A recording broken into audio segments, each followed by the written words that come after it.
ನಮಸ್ತೆ ಎಲ್ರಿಗೂ, welcome to Chandan K Shetty YouTube channel.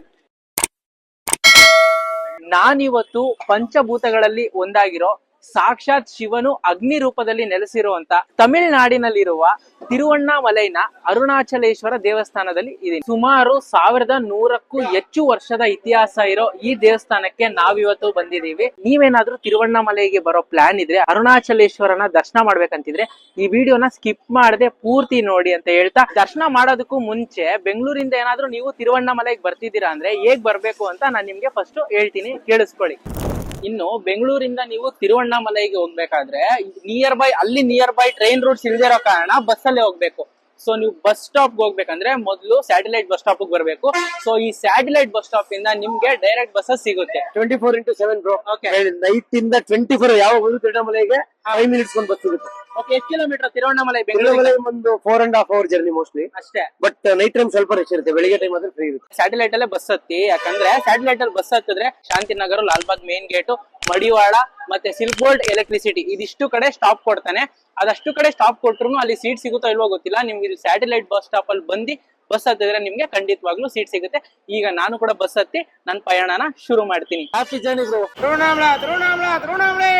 ಗೊತ್ತಿಲ್ಲದೆ ನಾವು ತಮಿಳ್ನಾಡು ಬಸ್ ಹತ್ತಿದ್ವಿ. ಆಮೇಲೆ ಗೊತ್ತಾಯ್ತು ಕರ್ನಾಟಕ ಬಸ್ಸೇ ಬೆಸ್ಟ್ ಅಂತ.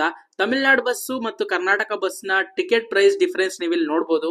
ಟೋಟಲ್ ಡಿಸ್ಟೆನ್ಸ್ 210 ಕಿಲೋಮೀಟರ್ ಆಗುತ್ತೆ ಬೆಂಗಳೂರಿಂದ ತಿರುವಣ್ಣಾಮಲೈಗೆ. ಬಸ್ ಅಲ್ಲಿ 5 ಅವರ್ ಆಯ್ತು ತಿರುವಣ್ಣಾಮಲೈ ಬಸ್ ಸ್ಟಾಪ್ ಹೋಗಕ್ಕೆ. ಇಲ್ಲಿ ನೀವೇನ್ ನೋಡ್ತಿದ್ರಾ ಇದೇ ತಿರುವಣ್ಣಾಮಲೈ ಬಸ್ ಸ್ಟಾಪ್. ಮಳೆ ತುಂಬಾನೇ ಬರ್ತಿತ್ತು, ಆದ್ರೂ ಎಷ್ಟು ಜನ ಬಂದಿದ್ರು ಅಂತ ನೀವು ಒಮ್ಮೆ ನೋಡಿದ್ರೆ ಶಾಕ್ ಆಗ್ತೀರಾ. ಸ್ವಲ್ಪ ಹೊತ್ತಿಗೆ ಮಳೆ ಕಮ್ಮಿ ಆಯ್ತು, ನಾವು ಕೂಡ ದೇವಸ್ಥಾನದ ಕಡೆ ಹೊರಟ್ವಿ. ಆಲ್ರೆಡಿ ನೀವಿಲ್ಲಿ ನೋಡ್ಬೋದು ತುಂಬಾ ಜನ ಗಿರಿ ಪ್ರದಕ್ಷಿಣೆ ಮಾಡ್ತಿದ್ರು. ಈ ಬಸ್ ಸ್ಟಾಪ್ ಬೋರ್ಡ್ ನಿಂದ ಸ್ಟ್ರೈಟ್ ಹೋದ್ರೆ 1 ಕಿಲೋಮೀಟರ್ ಆಗುತ್ತೆ ದೇವಸ್ಥಾನಕ್ಕೆ. ಇಲ್ಲಿ ಒಂದು ಸರ್ಕಲ್ ನೀವು ನೋಡಬಹುದು. ಈ ಸರ್ಕಲ್ ನ ರೈಟ್ ಸೈಡ್ ರೋಡ್ ಹೋದ್ರೆ ನಿಮ್ಗೆ ದೇವಸ್ಥಾನ ಸಿಗುತ್ತೆ. ರೂಮ್ಸ್ ಬೇಕಾದ್ರೆ ಅಲ್ಲೇ ಸಿಗುತ್ತೆ, ಅಲ್ಲೇ ನೀವು ಬುಕ್ ಮಾಡಬಹುದು. ಇಲ್ಲ ಅಂದ್ರೆ ಪ್ರೈವೇಟ್ ಲಾಕರ್ ಇರುತ್ತೆ, ಅಲ್ಲಿ ಹೋದ್ರೆ ಎಲ್ಲದಕ್ಕೂ ಸಪರೇಟ್ ಪ್ರೈಸಸ್ ಇರುತ್ತೆ, ಟೋಕನ್ ಕೊಡ್ತಾರೆ. ನಾವು ಕೂಡ ಫ್ರೆಶ್ ಅಪ್ ಆಗಿ ಲಾಕರ್ ನಲ್ಲಿ ನಮ್ ಲಗೇಜ್ ಇಟ್ಟು ದರ್ಶನಕ್ಕೆ ಹೊರಟ್ವಿ.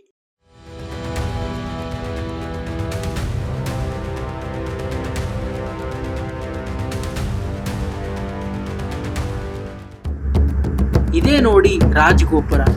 ಈ ಗೋಪುರ ಸುಮಾರು 217 ಅಡಿ ಎತ್ತರ ಇದೆ. ಎಲ್ಲಾ ಗೋಪುರಗಳನ್ನು ಶ್ರೀ ಕೃಷ್ಣ ದೇವರಾಯರ ಕಾಲದಲ್ಲಿ ನಿರ್ಮಿಸಲಾಗಿದೆ.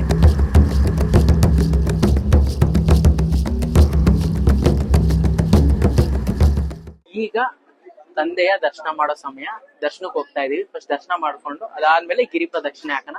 ಇಲ್ಲಿ ಫ್ರೀ ಮತ್ತೆ 50 ರೂಪಾಯಿಗೂ ದರ್ಶನ ಇರುತ್ತೆ. ಗಣೇಶನ ದರ್ಶನ ಮಾಡ್ಕೊಂಡು ನಾವು ಫ್ರೀ ದರ್ಶನಕ್ಕೆ ಹೊರಟ್ವಿ. ಇಲ್ಲಿ ನೀವು ನೋಡ್ತಿರೋದು ಶಿವಗಂಗೆ ತೀರ್ಥ. ಇನ್ನು ನೀವು ಟೈಮಿಂಗ್ಸ್ ಕೇಳೋದಾದ್ರೆ ಬೆಳಗ್ಗೆ 5 ಗಂಟೆಯಿಂದ 12 ಗಂಟೆ ಗಂಟ ಇಲ್ಲಿ ದರ್ಶನ ಮಾಡಬಹುದು. ಮತ್ತೆ ಸಂಜೆ 4 ಗಂಟೆಯಿಂದ 9 ಗಂಟೆ ಗಂಟ ಇಲ್ಲಿ ನೀವು ದರ್ಶನ ಮಾಡಬಹುದು. ನಾವ್ ಇವಾಗ ದರ್ಶನ ಮಾಡಕ್ ಹೋಗ್ತಾ ಇದೀವಿ. ಆ ಕಡೆ ನೀವೇನ್ ನೋಡಿದ್ರಿ ಅದು 50 ರೂಪಾಯಿ ಇತ್ತು. ಇದು ಫ್ರೀ ದರ್ಶನ. ಒಂಚೂರು ವಾಕಿಂಗ್ ಮಾಡ್ಬೇಕಾಗುತ್ತೆ. 50 ರೂಪಾಯಿ ಒಂಚೂರು ಮುಂದೆ ಇರುತ್ತೆ, ಬಟ್ ಪರವಾಗಿಲ್ಲ, ಆರಾಮಾಗಿ ವಾಕಿಂಗ್ ಮಾಡ್ಬೋದು, ಏನ್ ತೊಂದರೆ ಇಲ್ಲ. 14 ಕಿಲೋಮೀಟರ್ ಗಿರಿ ಪ್ರದಕ್ಷಿಣೆ ಮಾಡ್ತೀವಿ. ಇನ್ನ ಇಲ್ಲಿ ದರ್ಶನ ಮಾಡೋದಕ್ಕೆ ವಾಕಿಂಗ್ ಮಾಡಕ್ ಆಗಲ್ವಾ, ಆರಾಮಾಗಿ ವಾಕಿಂಗ್ ಮಾಡ್ಬೋದು. ಅಲ್ಲಲ್ಲಿ ಕುಡಿಯೋ ನೀರು, ಗಾಳಿ, ಫ್ಯಾನು. ನೀವು ಯಾವ ದಿನ ಬರ್ತೀರಾ ಅನ್ನೋದು ತುಂಬಾನೇ ಮುಖ್ಯ ಆಗುತ್ತೆ. ಯಾಕಂದ್ರೆ ವೀಕ್ ಡೇಸ್ ಅಲ್ಲಿ ಬಂದ್ರೆ ಬೇಗ ದರ್ಶನ ಆಗುತ್ತೆ. ವೀಕೆಂಡ್ ಅಲ್ಲಿ ಹೋಗ್ತೀರಾ ಅಂದ್ರೆ ಸ್ವಲ್ಪ ಜನ ಜಾಸ್ತಿ ಇರ್ತಾರೆ. ನಾಳೆ ಪೌರ್ಣಮಿ ಇರೋದ್ರಿಂದ ಇವತ್ತು ಸ್ವಲ್ಪ ಜನ ಜಾಸ್ತಿ. ಪೌರ್ಣಮಿ ಮತ್ತೆ ಸೋಮವಾರ ಮತ್ತೆ ಕಾರ್ತಿಕ ಮಾಸದಲ್ಲಿ ಇಲ್ಲಿ ಲಕ್ಷಾಂತರ ಜನ ಸೇರ್ತಾರೆ.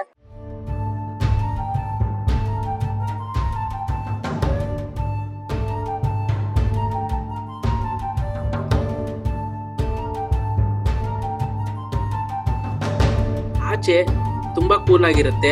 ಒಂದ್ಸತಿ ದರ್ಶನ ಮಾಡಕ್ಕೆ ಒಳಗಡೆ ಹೋದ್ರೆ ಗರ್ಭದ ಗುಡಿ ಒಳಗಡೆ 30 ರಿಂದ 40 ಡಿಗ್ರಿ ಸೆಲ್ಸಿಯಸ್ ಹೀಟ್ ಇರುತ್ತೆ.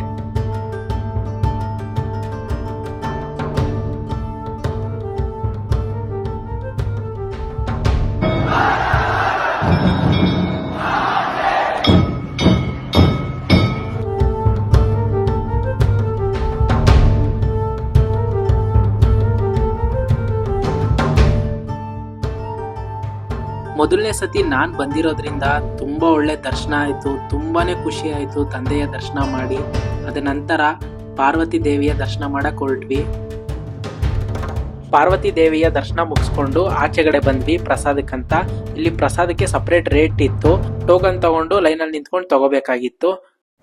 ಎಲ್ರು ಕಾಶಿಗೆ ಹೋದ್ರೆ ಮುಕ್ತಿ ಸಿಗುತ್ತೆ ಅಂತ ಹೇಳ್ತಾರೆ. ಇದು ಒಂದ್ ಸಣ್ಣ ಸ್ಟೋರಿ ಹೇಳ್ತೀನಿ ನಿಮ್ಗೆ.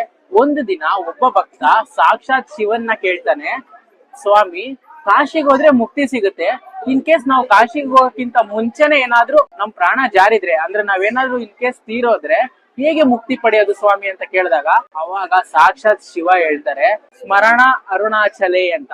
ಇದರ ಅರ್ಥ ತಿರುವಣ್ಣಾಮಲೈನಲ್ಲಿರುವ ಅರುಣಾಚಲೇಶ್ವರನ ನೆನೆದ್ರೆ ಸಾಕು ನಿಮ್ಗೆ ಮೋಕ್ಷ ಸಿಗುತ್ತೆ ಅಂತ. ದಿನನಿತ್ಯ ಅರುಣಾಚಲ ಶಿವ ಅರುಣಾಚಲ ಶಿವ ಅರುಣಾಚಲ ಶಿವ ಅಂತ ನೆನೆದ್ರೆ ಸಾಕು ನಿಮ್ಗೆ ಮೋಕ್ಷ ಸಿಗುತ್ತೆ ಅಂತ ಅದ್ರ ಅರ್ಥ. ಸೊ ಅದಕ್ಕೋಸ್ಕರನೇ ಈ ದೇವಸ್ಥಾನನ ಭೂಲೋಕದ ಕೈಲಾಸ ಅಂತ ಕೂಡ ಕರೀತಾರೆ.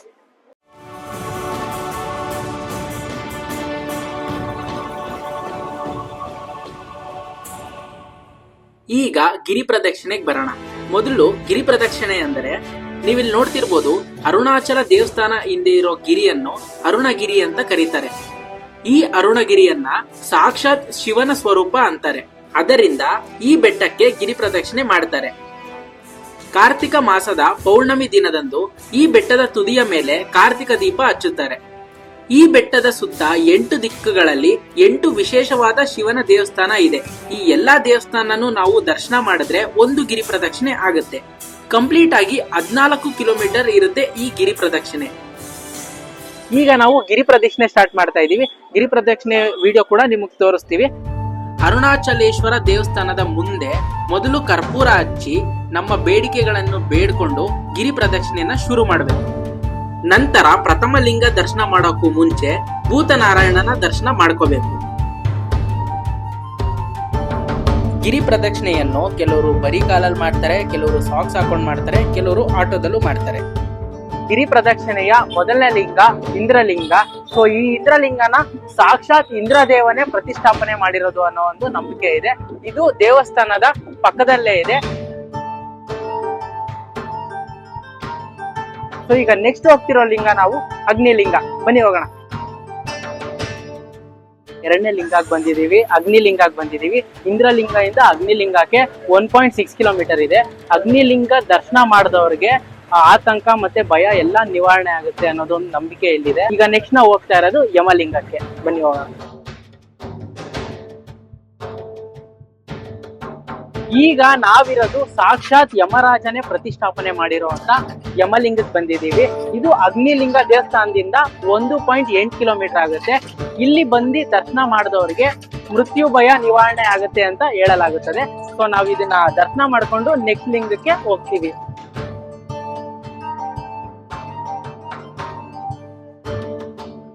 ಈಗ 4ನೇ ಲಿಂಗ ನಿವೃತ್ತಿ ಲಿಂಗಗೆ ಬಂದಿದ್ದೀವಿ ನಾವು. ಇಲ್ಲಿ ಬಂದವ್ರಿಗೆ ಯಾವುದೇ ರೀತಿಯ ಆರೋಗ್ಯ ಸಮಸ್ಯೆ ಇದ್ರೆ ನಿವಾರಣೆ ಆಗುತ್ತೆ ಅನ್ನೋ ಒಂದು ನಂಬಿಕೆ ಇದೆ. ಸೊ ಈಗ ಹೋಗಿ ದರ್ಶನ ಮಾಡ್ಕೊಂಡು ನಾವು ನೆಕ್ಸ್ಟ್ 5ನೇ ಲಿಂಗಗೆ ಹೋಗ್ತೀವಿ. ನೀವು ಕೂಡ ಬನ್ನಿ ದರ್ಶನ ಮಾಡೋಣ.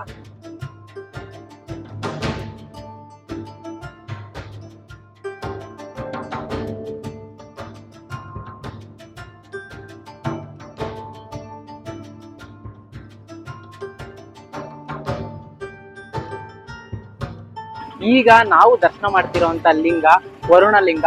ಸಾಕ್ಷಾತ್ ವರುಣ ದೇವನೇ ಇಲ್ಲಿ ಬಂದು ಪ್ರತಿಷ್ಠಾಪನೆ ಮಾಡಿರೋಂತ ಲಿಂಗ. ಈ ಲಿಂಗದ ದರ್ಶನ ಮಾಡಿದವ್ರಿಗೆ ಯಾವುದೇ ರೀತಿ ಮಾರಕ ರೋಗ ಬರೋದಿಲ್ಲ ಅನ್ನೋ ಒಂದು ನಂಬಿಕೆ ಇದೆ. ಈಗ ನಾವು ದರ್ಶನ ಮಾಡಕ್ ಹೊರಟಿರೋದು 6ನೇ ಲಿಂಗ ವಾಯುಲಿಂಗ.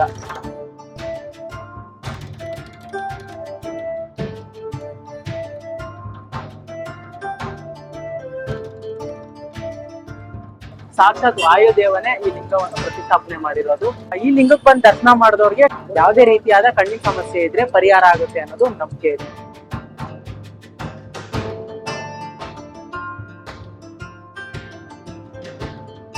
ಈಗ ನಾವು ಬಂದಿರುವಂತ ಲಿಂಗ ಕುಬೇರ ಲಿಂಗ. ಇದು 7ನೇ ಲಿಂಗ. ಇಲ್ಲಿ ಬಂದು ನೀವು ದರ್ಶನ ಮಾಡಿದ್ರೆ ನಿಮ್ಗೆ ಧನ ಪ್ರಾಪ್ತಿ ಆಗುತ್ತೆ ಅನ್ನೋ ಒಂದು ನಂಬಿಕೆ ಇದೆ. ನಾವು ದರ್ಶನ ಮಾಡೋಣ ಬನ್ನಿ.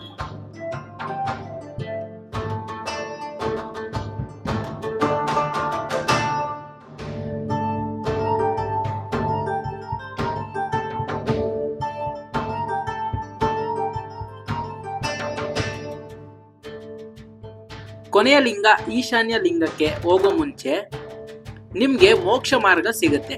ಇದೇ ದ್ವಾರ. ಈ ದ್ವಾರದಿಂದ ತೂರ್ಕೊಂಡು ನೀವು ಆಚೆ ಬಂದ್ರೆ ನಿಮ್ಗೆ ಮೋಕ್ಷ ಪ್ರಾಪ್ತಿ ಆಗುತ್ತೆ ಅನ್ನೋ ನಂಬಿಕೆ ಇದೆ.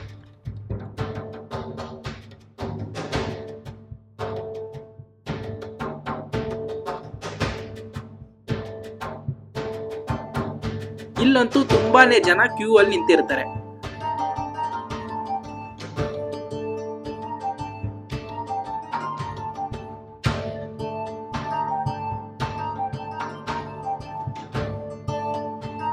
ಈಗ ನಾವು ಅಷ್ಟಲಿಂಗಗಳಲ್ಲಿ ಕೊನೆಯಾಗಿರುವಂತ ಈಶಾನ್ಯ ಲಿಂಗದ ದರ್ಶನ ಮಾಡೋದಕ್ಕೆ ಬಂದಿದ್ದೀವಿ. ಇದು ಕೊನೆಯ ಲಿಂಗ. ಈ ಲಿಂಗದ ದರ್ಶನ ಪಡೆದವರಿಗೆ ಮನೋವೇದನೆ ರೋಗಗಳೇನಾದ್ರೂ ಇದ್ರೆ ಪರಿಹಾರ ಆಗುತ್ತೆ ಅನ್ನೋ ನಂಬಿಕೆ ಇದೆ.